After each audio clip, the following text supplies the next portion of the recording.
college, I majored in biology and studio art, and I created, and at that time nobody was doing that, so it was really difficult with the school because they thought it was kind of weird.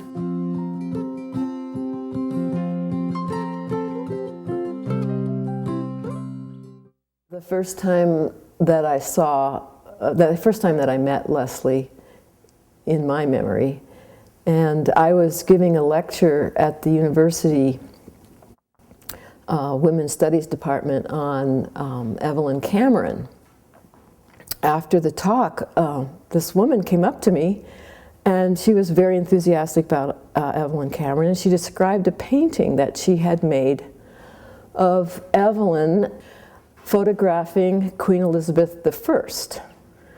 And I love Evelyn Cameron's photographs from eastern Montana, from the town of Terry. And I know this is kind of a travesty, but I have speculated that, or I've said that as Science Woman I have a time machine, which I've actually got photographs of the time machine. And with the time machine, I've traveled to selected periods in the past, and one of these is I went and visited Evelyn, and we had our picture taken together. I really like it. These are photos my dad took in Iran and also in Europe. That's me. I love that photograph. That's on our porch in Abadan. And then I'm the oldest of the 4 kids. So I think I'm going to actually ask my mom. I think that actually refers to a movie that I saw that was a really important movie. It was called The Horse's Mouth. With Alec Guinness. It's a British movie. I saw it when it came out. He's a mural painter. Yeah, and he's a mural painter, and it's all about his eccentric life on a houseboat and all the escapes that he gets into in his art process. And I've got a feeling that's why I made that mask, because I had probably just seen the movie. And that's at our boat club. Great photos. Yeah, my dad was good. That's my sister Robin. And that's me again. That's one of my favorite photos, too. That's my mom. Oh, she's really pretty. Yeah, she was pretty. That's a nice photo. And that's in Spain, up a big tree or a cliff. Nice. And this is in Tehran at Easter time. I'm sorry my daughter's not here because it would be fun to...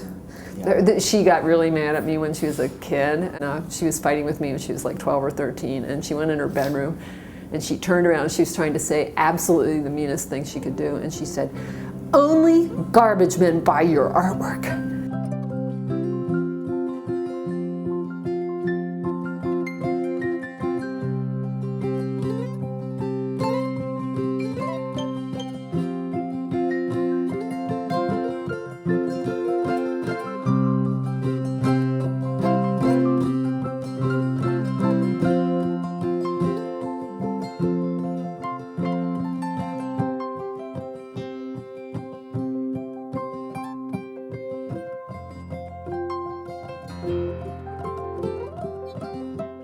In 1957, my dad, who was a young engineer, was transferred to Abadan, Iran, which was the world's largest oil refinery at the time, and it was a great opportunity for him, and especially because at that time the companies would send families over. So my mother and myself and my 3 siblings all got on the airplane and traveled halfway across the world.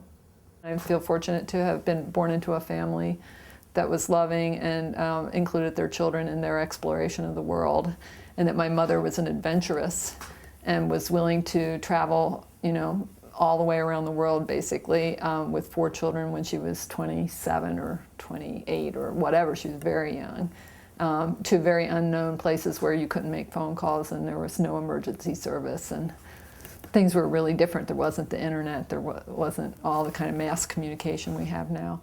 If I have to condense who I am or what makes me who I am, I feel like I'm particularly aware of the convergence of genetic material that I've inherited from my parents on both sides, and then the circumstances into which I was born, with them in particular, that it was in the 1950s, and my parents both benefited from the expansion of the U.S. into the global marketplace.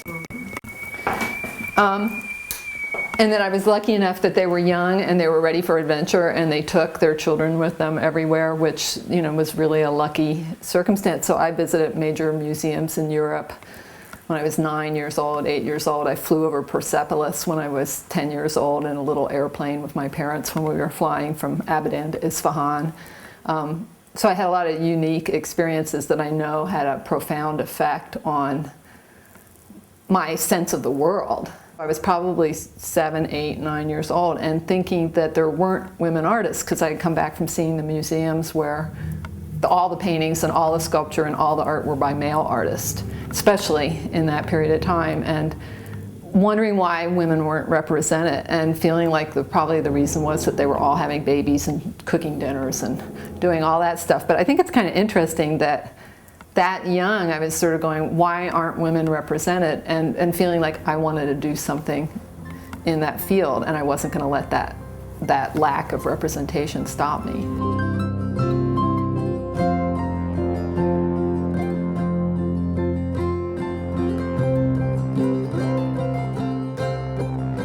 Even though I was raised in the Methodist Church, because of my parents' travel situation and our living situation overseas, I was exposed to a lot of the world's major religions. Made me realize that a large part of the world worshipped a different God than the people I was most familiar with in my family, and was kind of a safe atmosphere to understand that their claims were just as important as our claims.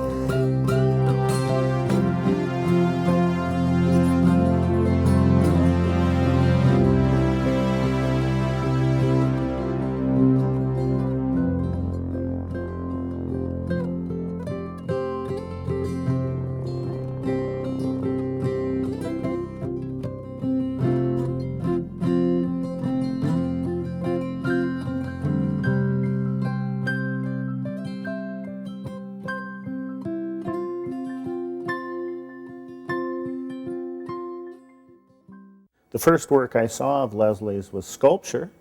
She's a printmaker, a painter, a performance artist, and across the board, no matter what she decides to do, she pays attention to details.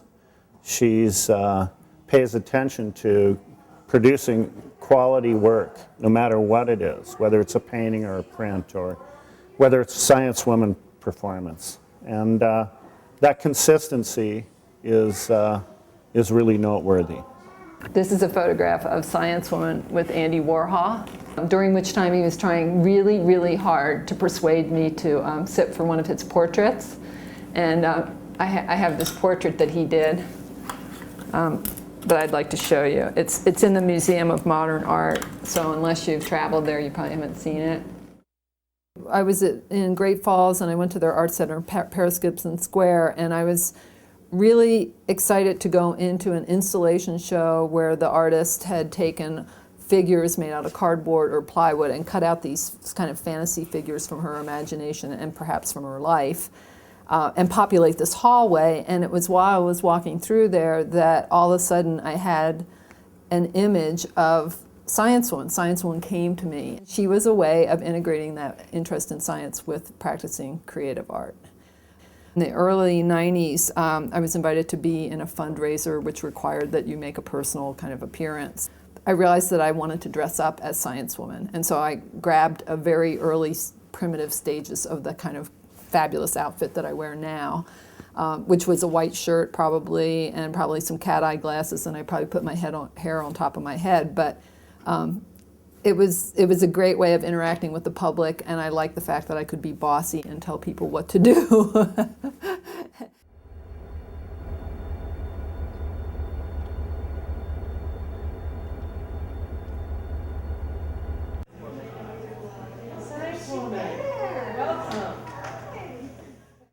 So would you say this is a successful exhibit? I would say it was. What about you? Very successful. I absolutely love it. Science Woman. Thank you, thank I you. love listening to the sounds that come out of the bamboo. Yeah. The only thing I like is you need to come in here when there's very few people, Yeah. and that seems to make it more enjoyable for me. I'm going to give you guys 2 gold stars, symbolically.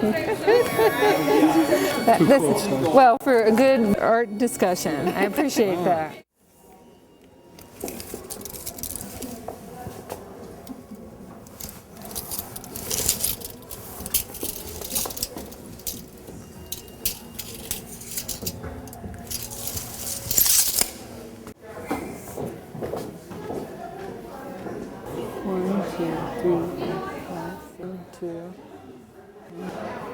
It seems kind of interesting that he would have switched paper sizes slightly. And there's 10 dots here, and there's obviously a lot more there.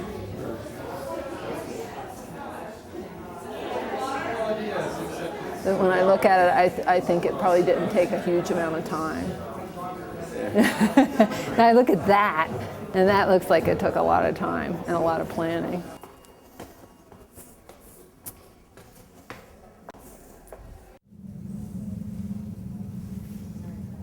My hero, Marcus Wolf.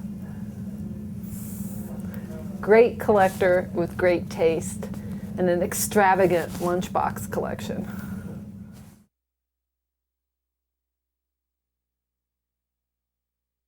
In 1972, I moved to Montana following my graduation from Mount Holyoke.